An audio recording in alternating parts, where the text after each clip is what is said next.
Phew. Livia, come quickly. What is it, dear? Look, it is finally done. My machinery with which I can easily move any object with the power of steam alone.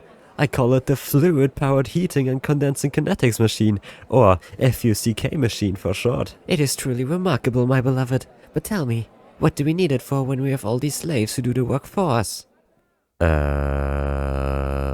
Everything in history follows a certain cause and effect logic, like 9/11 causing 50 Shades of Grey to be written. But sometimes, a single cause isn't enough to, for instance, send you into a new era. A number of different factors play into changing the world. Therefore, assuming that, for example, ancient Romans could have entered the Industrial Revolution is about as sensible as waiting for your dad to come back home. In fact, every new era involved completing a whole checklist of things before you can actually get there. Which is why today, we'll be taking a look at how to enter the Industrial Revolution.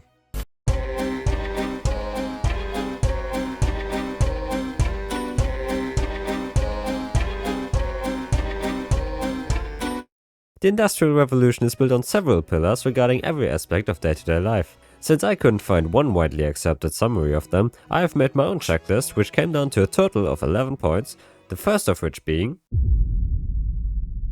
as Sun Tzu gracefully noted in his The Art of War, people usually need food in order to survive. However, just like with guinea pigs, give the people enough food and they will reproduce like crazy. Now, before you storm off though, and try to implement this newfound piece of knowledge to the women who don't want to talk to you, it is important to understand why else this food surplus is necessary for progress. If the agriculture industry produces more food than is needed, eventually the industry itself will slowly stop being profitable. As a consequence, a certain amount of farmers and agriculture workers will move to a more profitable place, usually the city, where they will have the option to become factory workers instead. This way, a food surplus not only grants you the right to fuck around in the name of progress, but it also allows many more people to enter an industrial-focused work life.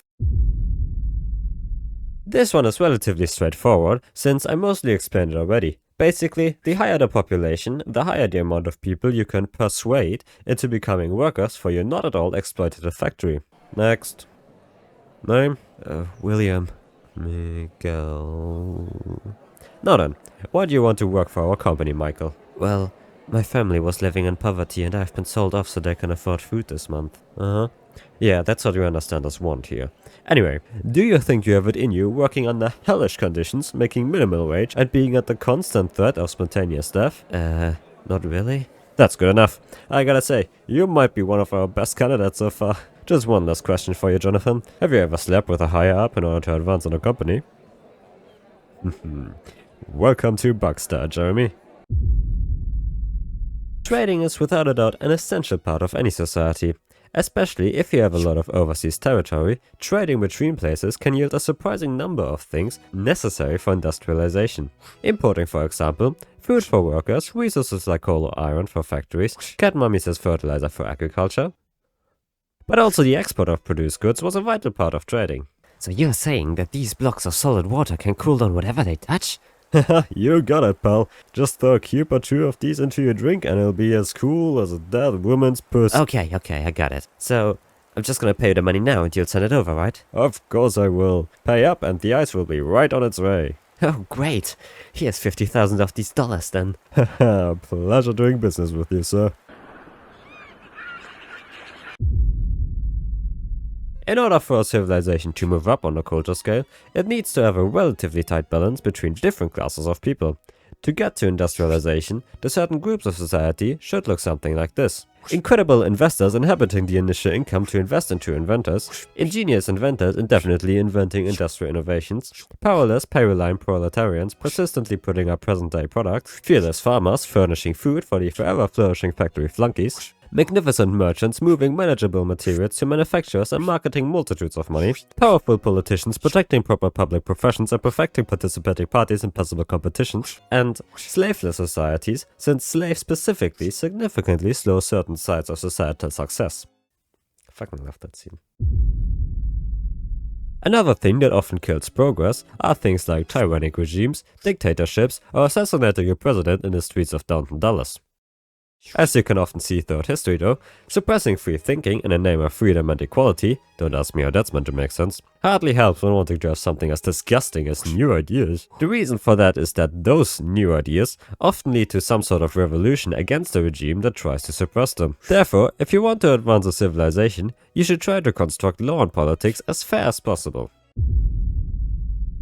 So you understand that the Earth experiences half a day of sunlight and half a day of sundown? Yes? And you know that these events happen every day regardless of sin or profanity, yeah? Sure. So it would therefore make sense to assume that this phenomenon of nature is not related to God at all, right? Blasphemy! Barbarian! Witch! Pagan! Heathen!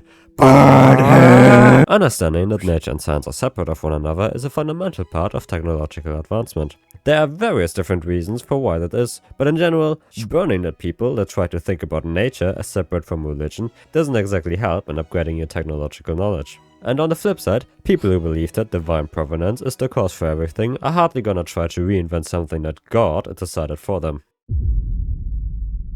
If you manage to overcome the hurdles of step 6 and have started to invent science, you are left with yet another conundrum. You need to understand that different parts of science, like physics and biology, or engineering and maths, are connected with each other. As long as you don't do that, fields like physics tend to resemble philosophy more than they do science. You see, a fish has eyes and can swim. Meanwhile, this bird that I strapped to a rock has eyes and can't swim. So it's not the eyes that make the fish swim, it's something else entirely. Oh, interesting. Rather interesting indeed. What could it possibly be, though?